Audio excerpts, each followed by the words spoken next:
What's up, you guys? Welcome back to this week's vlog. It is Wednesday. I am in San Diego. We are at the Sunset Cliffs.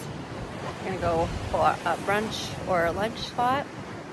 Yeah, it's been really nice spending time with my mom and relaxing.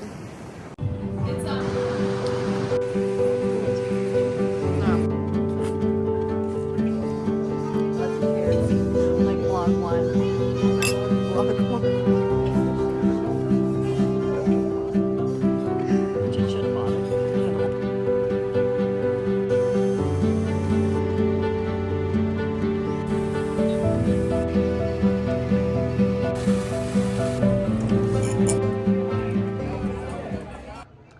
I always think, you know what, we're so lucky. Here it is, a beautiful Thursday in San Diego. Well, we've toured a couple of wineries. It's gorgeous. I mean, who can complain? It's a good life.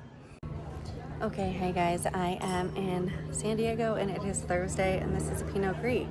I'm having a wonderful week with my mom. This is the most we've seen each other in probably like 10 years because we live and have lived so far away from each other. One thing that's important to do and to know is when you're in a funk, people are creatures of habit. So like repetitive thoughts, they think repetitive routines. It's really hard to break the habit of your thought pattern when you're in the same habit of your routine. So that's why sometimes when you go on vacation, you feel so much better. And then when you come back, you feel the same or worse. It's because you go back into the same routine, the same thought pattern. So good way to train your neuroplasticity is go on vacation and keep thinking new thoughts, repetitive new thoughts. Yeah, that's a nice way to shift out of it. And the sun is definitely helping. And so is some quality time with my mama. So yeah, here we are. I also learned I have a low HRV. And I learned yesterday that a low HRV shows that you're stuck in a chronic state of stress. So another thing that I talked about with my mother yesterday was my mental health. And I was just saying like how my mental health is.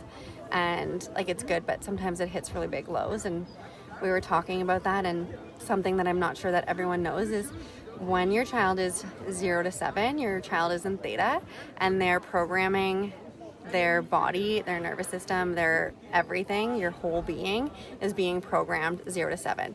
I didn't have the best time then, which is why I have like a really harsh rejection sensitivity and why my nervous system and my mental health is the way that it is.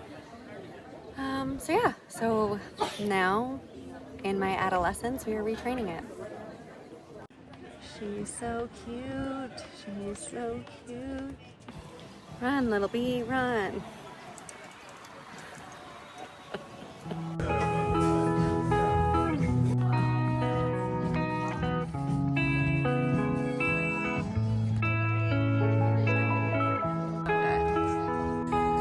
Star of the vlog.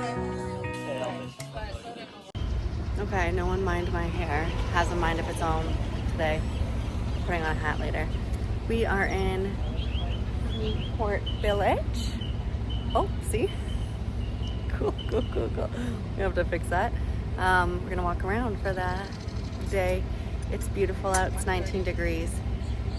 And I'm in this long black sleeve because I thought it would be chillier and I regret this decision. Do like a happy hour.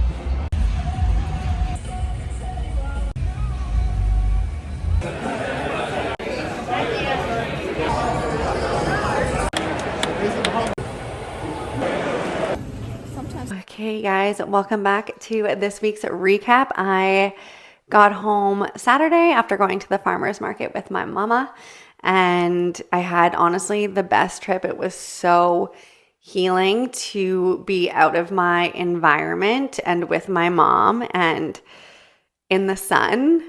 It was everything I needed. I didn't realize how dead I was. I said in my last vlog, I was like, I hit can't. And I really hit can't. Like I was in complete fawn. And I was just surviving and breathing and getting through the day and not well. Like I thought it was well, but it wasn't well until I realized and I left. So what happens with your nervous system is like you can imagine your body as like an empty bucket, and you get a situation, you don't try to deal with it, or you think you deal with it, and then it's done. And then you get another situation, it comes into the bucket, and you acknowledge it, and then it's done. And then another situation, another situation. Like I had 6 situations, and I would say honestly bypass them. Like I knew I needed to feel them and I knew I needed to acknowledge them, but I didn't. Like I wanted to be more fine than I was.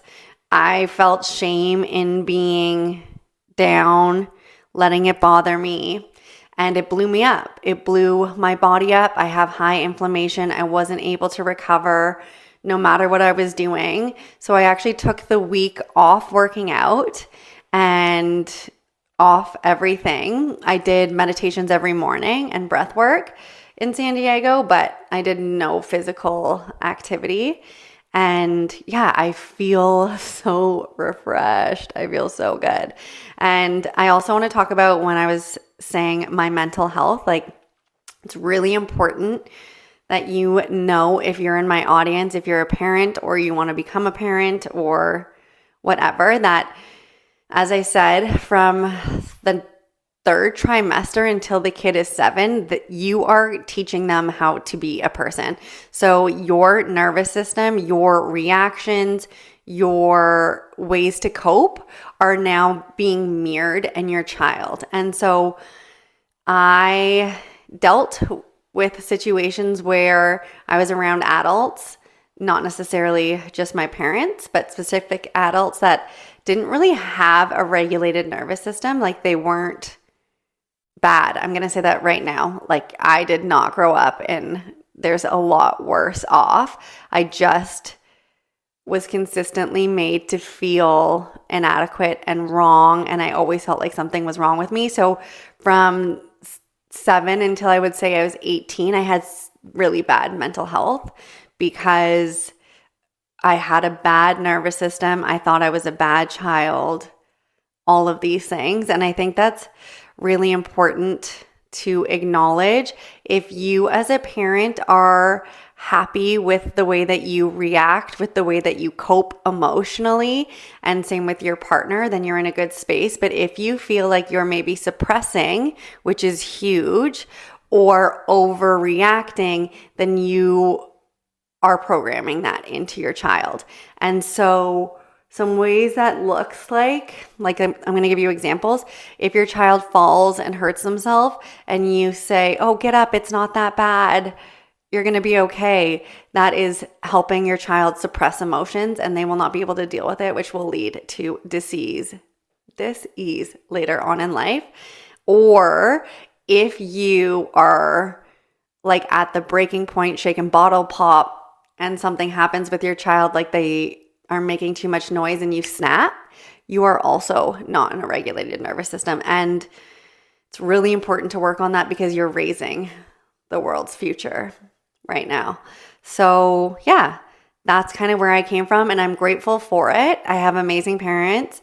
I had amazing influences, but they did not have a regulated nervous system, and that led me to a disorganized attachment style and mental health problems. And now I'm here learning how to get through it all, and I'm helping others do it too. So I'm not pissed. I don't hold resentment. People are just people living life for the first time. And yeah, so that's what I wanted to touch on in my weekly recap. But yeah, this is a big part of my business, who I am. And I hit rock bottom again. I definitely hit rock bottom again. I will say that for sure. The only thing I'm so grateful for is that A, I know that I hit rock bottom. B, I know the signs. And C, I know how to come up from it. My therapist used to say that to me. I'm like, always try to fix people and protect them. And she was like, well, what will happen if you don't fix them? And I'm like, well, they'll hit rock bottom. And she's like, exactly. And what happened when you hit rock bottom? I was like, well, I discovered how to get out of it. And yeah, that is the blessing and the curse. So I hope you guys have an amazing weekend. Thanks for tuning in.